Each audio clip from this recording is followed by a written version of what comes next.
सोचिए, एक ऐसा देश जहां हिमालय की गोद में बसे युवा स्मार्टफोन की स्क्रीन बंद होते ही सड़कों पर उतर आते हैं, आग लगाते हैं संसद को, तोड़फोड़ करते हैं मंत्रियों के महल और सिर्फ 48 घंटों में प्रधानमंत्री को कुर्सी छोड़नी पड़ जाती है। जी हां, ये नेपाल की सच्ची कहानी है।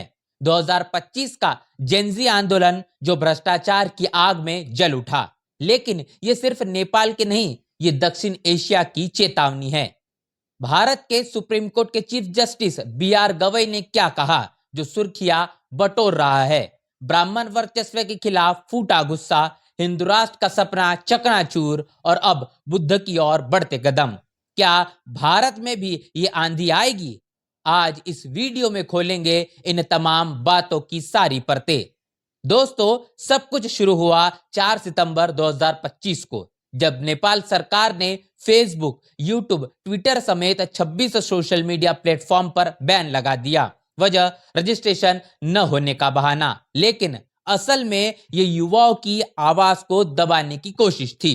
जेनजी वो 13 से 28 साल के बच्चे, जिनकी संख्या नेपाल की आबादी का 25% है, भड़क उठे। यह आंदोलन भ्रष्टाचार, नेपोटिज्म और नेपो किड्स की फिजूल खर्ची के खिलाफ था। न्यूज वीक की रिपोर्ट में कहा गया कि यह सिर्फ बैन नहीं, बल्कि सालों की कुंठा का विस्फोट था। काठमांडू की सड़कों पर लाखों युवा उतरे, संसद पर हमला बोला और 22 लोग मारे गए। बीबीसी के मुताबिक यह नेपाल के इतिहास का सबसे खतरनाक विद्रोह था, जहां युवाओं ने कहा, अब हमारी बारी। अब असल सच्चाई, यह आंदोलन सिर्फ सोशल मीडिया का नहीं, बल्कि सदियों पुराने ब्राह्मण वर्चस्व के खिलाफ था। नेपाल में हिंदू बहुल समाज में भी ब्राह्मणों का राजनीतिक control, prime minister K P. Sharma Oli से लेकर मंत्रियों तक, जिन्होंने मूल निवासियों को रौंदा। द गार्जियन की रिपोर्ट कहती है, युवाओं ने जातिगत भेदभाव और भ्रष्टाचार को जोड़ा, क्योंकि नेपो किड्स ज्यादातर एलिट ब्राह्मण परिवारों से थे। नतीजा, 9 सितंबर को ओली ने इस्तीफा दे दिया। सीएनएन के अनुसार ये जेनजी का तख्ता पलट था, जहां युवाओं ने संसद जला दी और सेना को कर्फ्यू लगाना पड़ा। 13 सालों में 13 सरकारें बदली, लेकिन वर्चस्व बिल्कुल भी नहीं।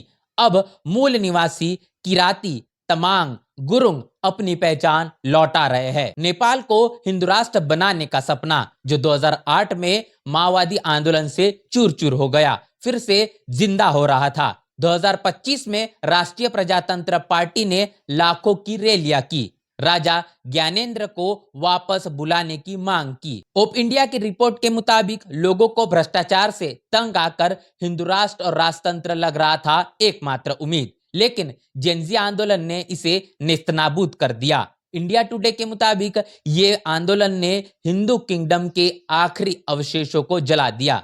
अब सेकुलरिज्म मजबूत हो रहा है, क्योंकि युवा कहते हैं हिंदू राष्ट्र का मतलब जातिगत दमन है। सपना चकनाचूर, क्योंकि असल पहचान बौद्ध और आदिवासी विरासत में छिपी है। आंदोलन के बाद क्या हुआ नेताओं के साथ?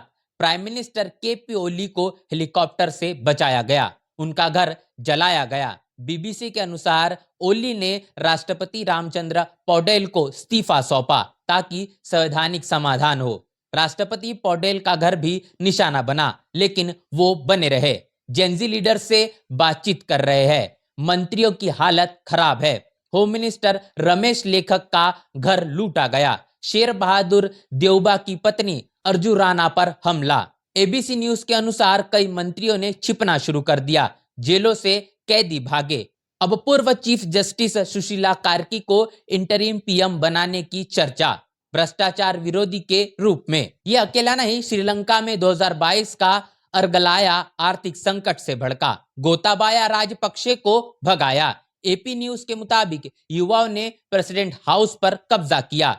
बांग्लादेश में 2024 का जुलाई रिवॉल्यूशन जॉब कोटा से शुरू, शेख हसीना को भारत भगाया।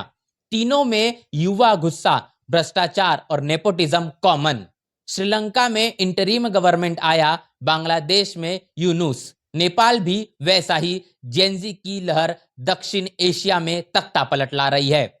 अब वो बयान जो सुर्खियां बटोर रहा है, 10 सितंबर 2025 को सुप्रीम कोर्ट में प्रेसिडेंशियल रेफरेंस हियरिंग के दौरान सीजीआई बीआर गवई ने कहा, हम अपने संविधान पर गर्व करते हैं। देखिए पड़ोसी देशों में क्या हो रहा है। इंडिया टुडे के अनुसार नेपाल की हिंसा का हवाला देकर भारतीय संविधान की ताकत बताई। इकोनॉमिक टाइम्स कहती है कि यह बयान इसलिए वायरल क्योंकि ये चेतावनी है, मजबूत संविधान ही लोकतंत्र बचाता है। गवई ने नेपाल को बुद्ध की भूमि कहा, सुधारों की तारीफ की। लाइव लॉ के अनुसार न्यायपालिकाओं को एक दूसरे से सीखना चाहिए। यह बयान सुर्खियों में क्योंकि ये भारत को सतर्क कर रहा है, पड़ोसी अस्थिरता हम तक न पहुंचे। क्या भारत में भी ऐसे हालात? हाँ, भ्रष्टाचार, बेरोजगारी, जेन जी यहां भी गुस्से में है। लेकिन चीफ जस्टिस बीआर गवई का बयान याद रखें, मजबूत संविधान हमारी ढाल है। नेपाल में हिंदू राष्ट्र की पैरोकार भाग चुके हैं। बहुजन समाज की हर खबर पाने के लिए चैनल को सब्सक्राइब करें, लाइक करें, शेयर करें। नेशनल चौपाल को बचाने के लिए ज्वाइन बटन क्लिक करके चैनल की सदस्यता लें और चैनल को आर्थिक मदद करें।